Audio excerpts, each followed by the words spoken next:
Ya. Ya, kat belakang tu, second row, sorry. Assalamualaikum, Dato, gentlemen. Ismail from Bernama. I have two questions. The first question, you have mentioned before the Bluefin 21 operation has been more than 80% now and it's coming to an end. So is there any plan to redeploy the Bluefin 21 at some other places, or stop the operation, or maybe redefine the search area? The second question, since there's no new update so far,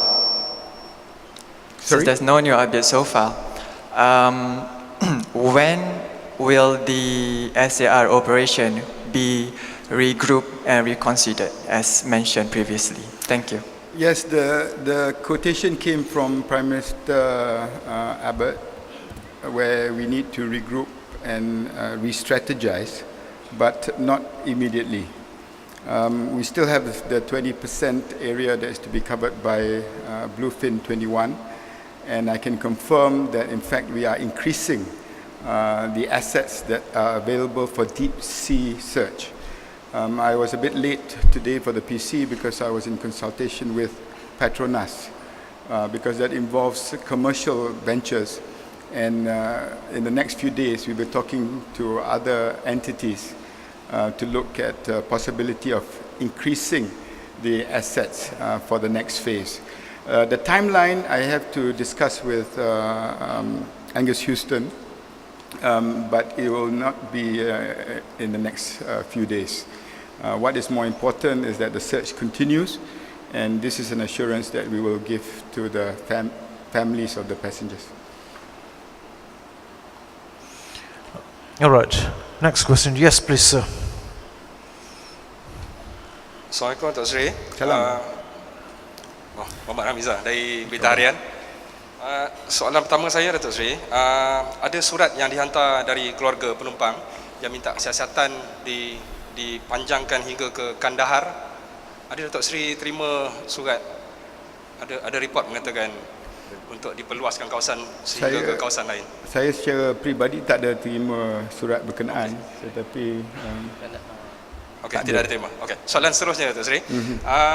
Macam mana dengan keputusan pengumuman untuk memberitahu keluarga penumpang berhubung kematian seperti yang diumumkan Datuk Hamzah sebelum ni? Adakah akan diteruskan, pasal banyak bangkangan dari keluarga mangsa especially cakap diorang tak setuju? Kita punya hubungan dengan keluarga penumpang berterusan, dan hari Ahad lalu Dato Hamzah dan jawatan kuasanya telah berjumpa dengan keluarga penumpang di Malaysia, dan hari ini berada di Beijing bersama-sama dengan keluarga mereka di sana. Dan baru saya menghubungi Dato Hamzah, dan usaha ini akan berterusan supaya keluarga penumpang-penumpang itu sentiasa berada dalam keadaan dimaklum perkembangan yang terkini.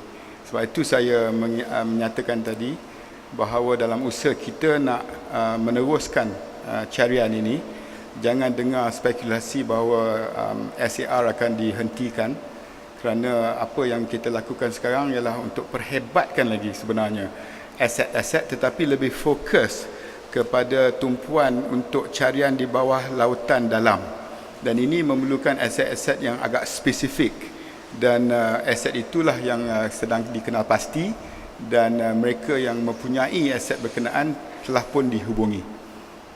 Okay. Terima kasih, Dato Seri. Next, please. Yes.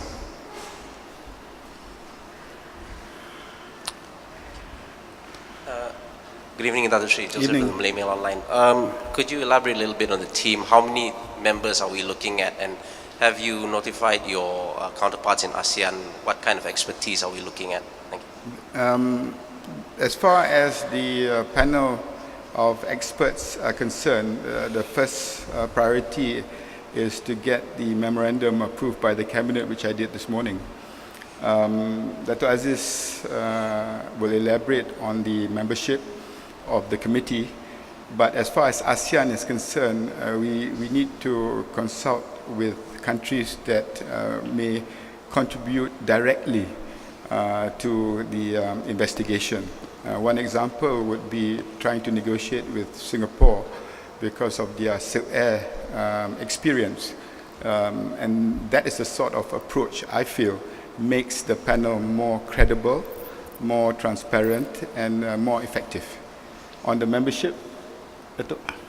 Yeah, basically we have some names with me, but we have to verify it, and after that we will issue appointments by end of next week. And it comprises of 3 groups. So that is the airworthiness, and the second is the operations, and the third one is the human factor. So after issuance of appointments, I believe the following week they can start the investigation. All right. Any local media? Any questions? All right. We'll now open to the foreign media. Yes, please. Here. Thank you. Please introduce yourself, sir. Hello, Dato. I'm from Xinhua News Agency. Hi. Hi. My question is, a new Straits Times reports that the investigation team had taken into account the possibility that the plane had landed somewhere instead of ending in the Southern Indian Ocean. So do you have any comment on this report? No. As far as landing is concerned, even at the beginning of our search, there was speculation about the plane safely landing in Nanning, which was not true. So basically, we stick to our template. Any leads will be followed up, but we will only announce it if it is verified and also corroborated. Thank you. Thank you.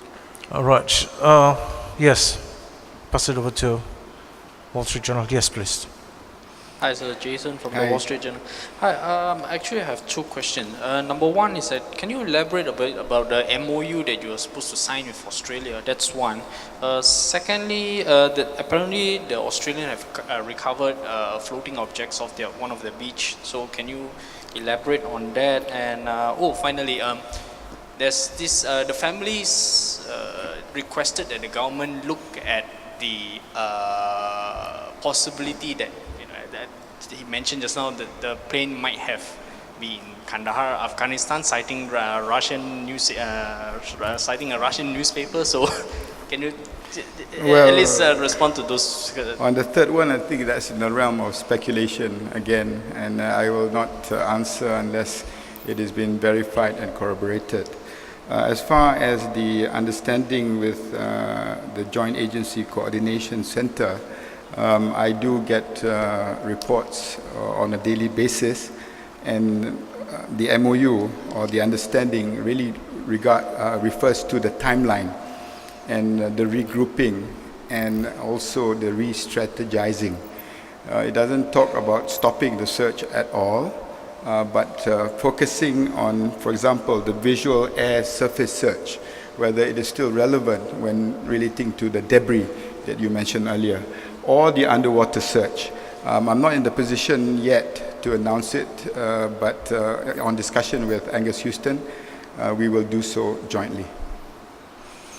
All right. Yes, please.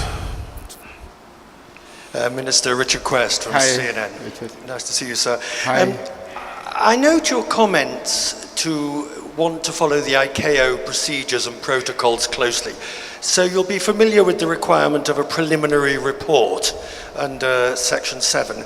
Has such a report been compiled and sent to ICAO? If it has, will you release it? And if it hasn't, when do you expect to send it? Thank you, Mr. Richard Quest. Yes, we have issued the preliminary report. We have sent it to ICAO. We have not made any decision yet whether to release it to the media or to the public. Yes, please. Follow up, please, sir, if I may. Okay. Follow up. It's quite unusual not to release the preliminary report in such a fashion. I can't remember too many cases where a preliminary hasn't been released within a fair timescale. Yeah, we release it within a month as required by ICAO. We have sent it to ICAO. No, it's not publicly yet. Okay, on this side, please. Yes, sir. Hello, Justin Hale from Channel 7 Australia. I'd just like to maybe talk a little bit more about the wreckage or the debris of something that's been found by the West Australian Police. They say that they've sent photos on to the JACC, and JACC say that you've now got photos of that. Could you describe what those photos look like? We have not got any photos that sent by JACC, but so far all the objects have been sighted by the aircraft and picked up by the ships are not related to MH370. All right. Yes, next, please. Yes, thank you. Hi, Dato Seri. I'm Yin from CCTV. We understand that Dato Hamza in Beijing now. May I know that he will stay how many days in Beijing, and how's the discussion between the committee and the family in Beijing? And the second question is, how soon Dato Seri will going to Perth? Thanks. When I'm going to Perth will depend very much on the MOU that agreement that we are discussing with Angus Houston. And I would personally like to be there when we actually move on to the next phase if need be. But we need to get through the 20% area first, and that's got to be done in the next few days. The delay today is because of weather. Secondly, on the NOKs, as I said, Hamza is still in Beijing. I have not got a full report, but speaking to him just now, it seems to be under control. All right. Yes, sir. Richard Paddock with the Wall Street Journal. Hi, Richard. How are you? I'm good. Is the formation of the new investigative committee that you announced today an acknowledgement that the original investigation is stalled and that there's a need to start over? No, it's just an opportunity for all the experts that have gathered here to actually look at what we are going through and see how that relates to the aviation landscape for the future. In fact, I mentioned to the Malaysian cabinet this morning that we had no problems getting people to agree to come on board because everybody wants to go to be part of this unprecedented incident. Now, we've got NTSB from the US, we've got AIB from the UK, you've got CACC from China, you've got BAE from France, Boeing, Rolls-Royce. These are all experts that are here and all interested to see how things unfold. And basically, that expert committee also gives an assurance to the people out there that Malaysia has got nothing to hide, and at the end of the day, the truth will prevail. Okay. Yes, sir. Just hold on, please. You have the mic. No, whatever investigation that we have done earlier, that will be reported to this team of independent experts. So then they can judge, so that there won't be any preconceived or speculative elements, because what we want is an independent assessment of whatever inquiries that have been done before. Okay. Now on to, Channel News. Hi, sir. Samisha with Channel News Asia. First, I'm sorry to ask this again, but with regards to the JACC statement that we just received, it says that police have attended a report of material washed ashore 10 kilometers east of Augusta and have secured the material. I believe that's what you asked about earlier. Can you confirm that you've received this report? And secondly, Dato Hishammuddin, I wanted to ask, New Straits Times has also reported that investigators will be relooking the possibility that the satellite data initially assessed could be wrong and that the plane might not even be where we think it is. Could you comment on that? Well, on the satellite data, like I said, when I assume, and I do not speak for the Prime Minister of Australia, when we have to regroup and re-strategize, it's a matter of looking at all the data, whether it's satellite, whether it is radar, and that is very important as we chart our next course.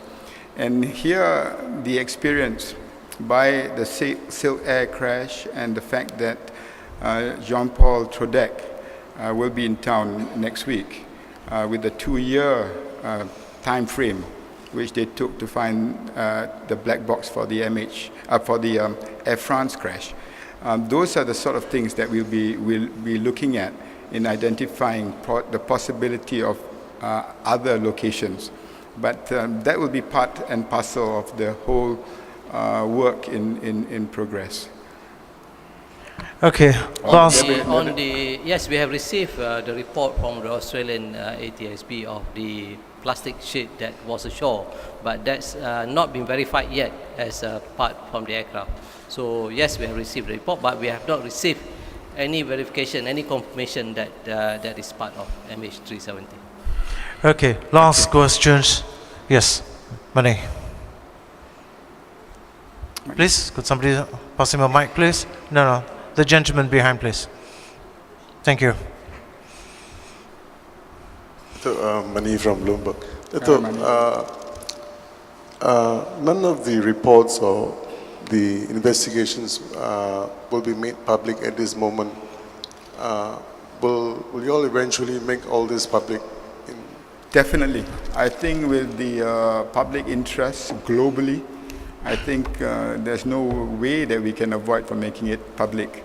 But that public information, the information that is going to be made public, let it come from a credible, transparent, and also independent source.